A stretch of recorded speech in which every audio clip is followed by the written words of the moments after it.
Hi, my name's Marshall, and I'm gonna tell you my story. When I was born, they looked between my legs, and it's a girl. So growing up, as a small child, I was treated like a girl. But I knew that something was off. I didn't know what to begin with, but something wasn't right. As a child, I was always dressed in pink clothes.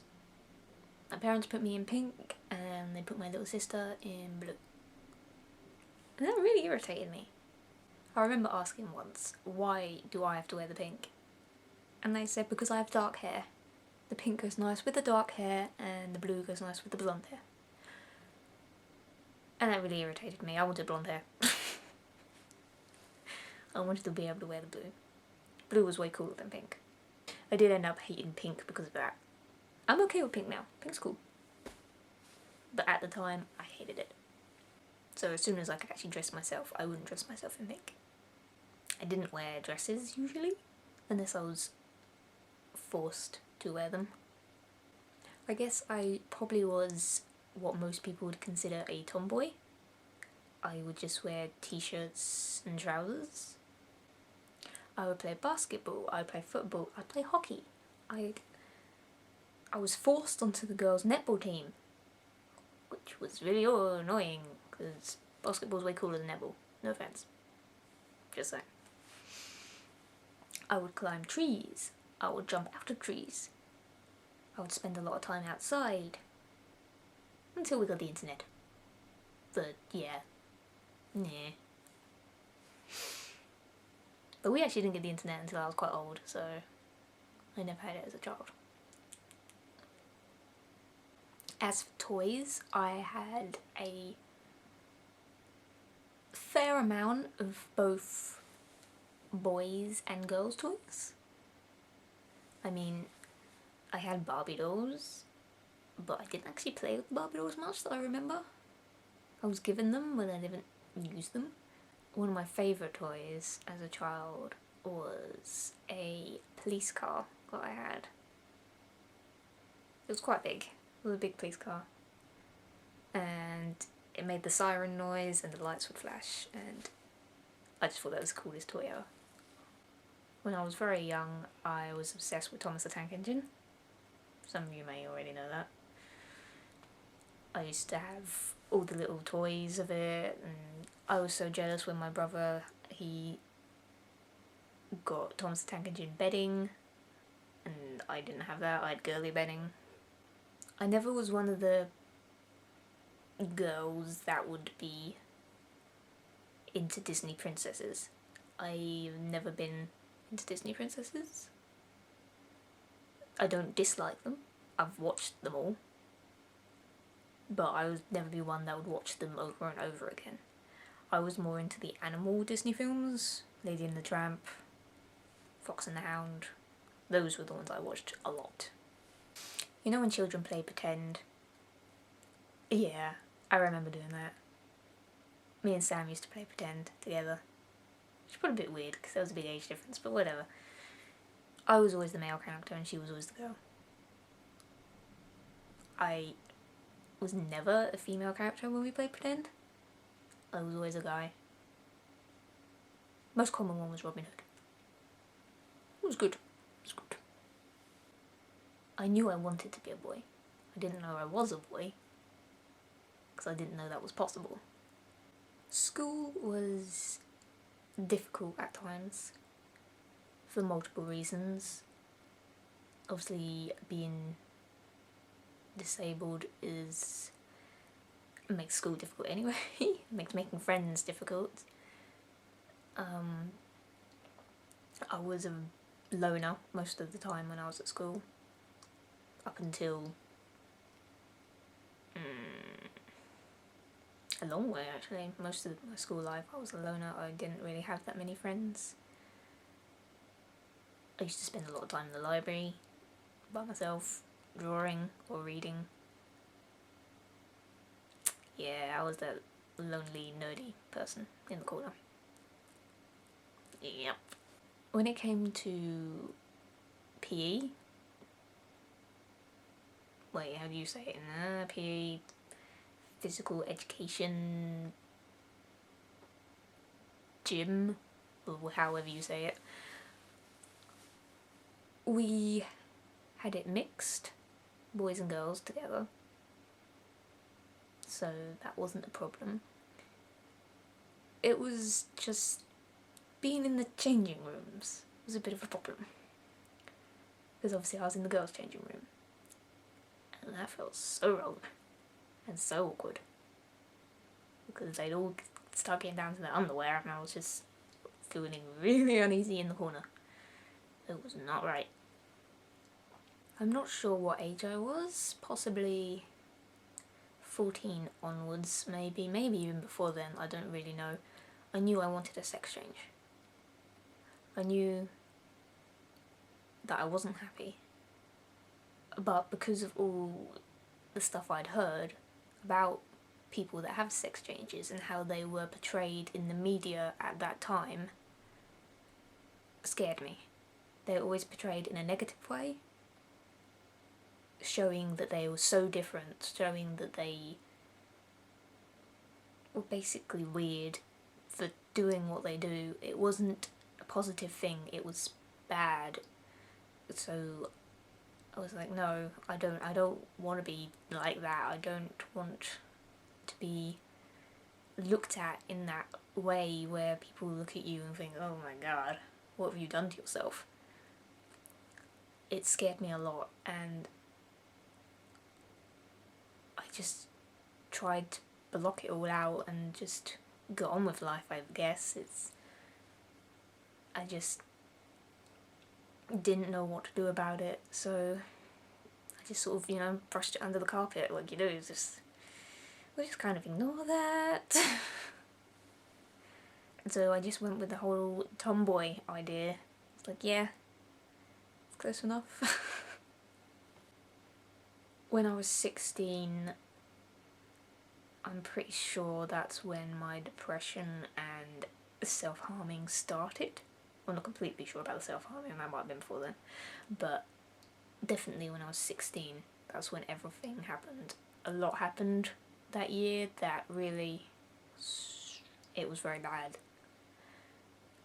I lost a very important member of my family that year. Another member of my family almost died that year, and another member of my family was diagnosed with a very bad illness. And all of this happened while I was doing my GCSEs, so I was stressed out anyway, and it was just in a big explosion of emotions, and I just couldn't handle it, basically. So depression started. I stayed away from people more than I probably should have. I just wanted to be alone. I hated myself. I hated my body. I started self-harming, which I still do to this day. So that's a long time. I still haven't got over that. I'm still working on that. Well, I've been doing pretty well this week, so we'll see. The next few years, I struggled a lot, which brought my self-confidence down a lot. I've always had problems with self-confidence due to my eyesight, because it's hard to be confident when you can't see what's going on around you. And I did get suicidal.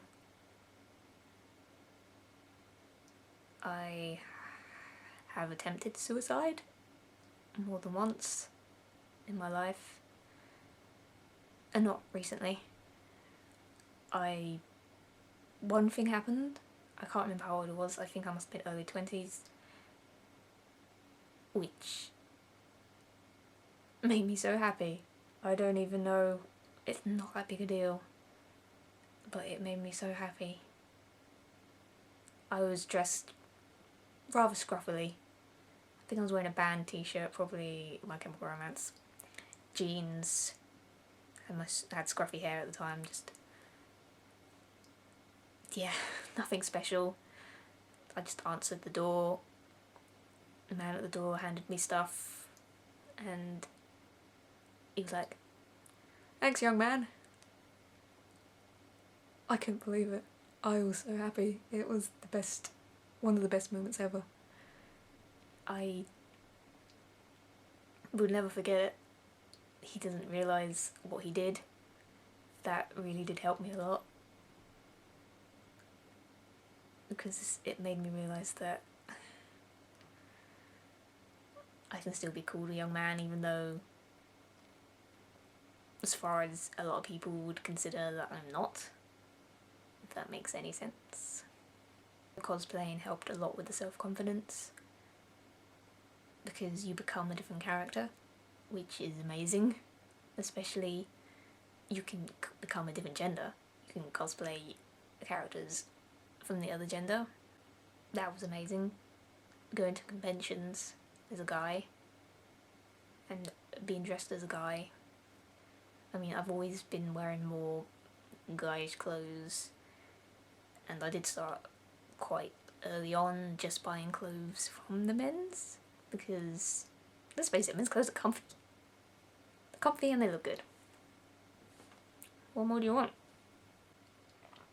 When I was about 22, I think, I started talking to this amazing cosplayer online, and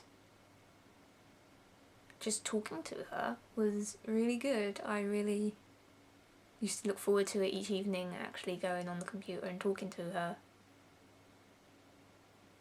And it gave me a reason to keep going, I guess. She made me happy. Learning new things about her really helped. And eventually we ended up dating, and still are dating. So yeah, meeting Pixie has actually been one of the best things that could have ever happened to me. My self-esteem was so low, especially about my body. I hated it so much. But meeting her and being with her, and her being like, "No, you're beautiful, I love you the way you are," it really helped to bring my self-confidence back up. And for a short time, I actually was okay with how my body looked. But that didn't last. So when I met Pixie, I came out as lesbian, I guess. Kind of. I don't know. I've gone through most sexual orientations trying to figure out who I am. I thought maybe that was why I didn't feel right. Maybe that was why I felt awkward in the girls' changing rooms, because I liked girls. Which made being around a lot of half-naked girls kind of awkward. Which kind of made sense. It felt like that was the secret that I was hiding. But, of course, it wasn't. That was only part of it. Then I joined Tumblr. And through Tumblr and cosplaying, I was able to explore my gender more. And experiment more with it and find out what was going on, basically. So I was still rather confused. I found out what trans was, and I was way too scared to say that I was trans. I just couldn't do it. I would freak out at the idea of it. It felt like too much of a commitment to say it, and I didn't completely understand it, so I hesitated and I just couldn't come out as trans, because I wasn't sure if that's what I was, if that's what I felt like I was, so I left it for a long time. After exploring genders a bit more, I came out as gender fluid, which, it felt good. It felt a lot better. I knew I was more along the masculine side, but I still had those random days when I kind of felt like I wanted to be a little bit on the girly side, so gender fluid kind of worked for that. But after a year or so of being gender fluid, I learned more about transgender, more about what it meant, more about what you could do, more about hormones, more about surgery. I just woke up one day and was like, yeah, that is what I want. That is what I need. So that probably doesn't really help much. I am very slow when it comes to figuring out things, especially about myself. I didn't actually come out as transgender until I was 28, so I knew it before then, but I just couldn't commit to that idea. But I've always known, even when I was little, that I wasn't a girl. I never was, never have been. I was just not educated on these things, so I didn't know it was possible. But now that I know what was wrong all that time, and it actually feels really good to actually know why I felt like that. I hope this video helped in some way. Probably not.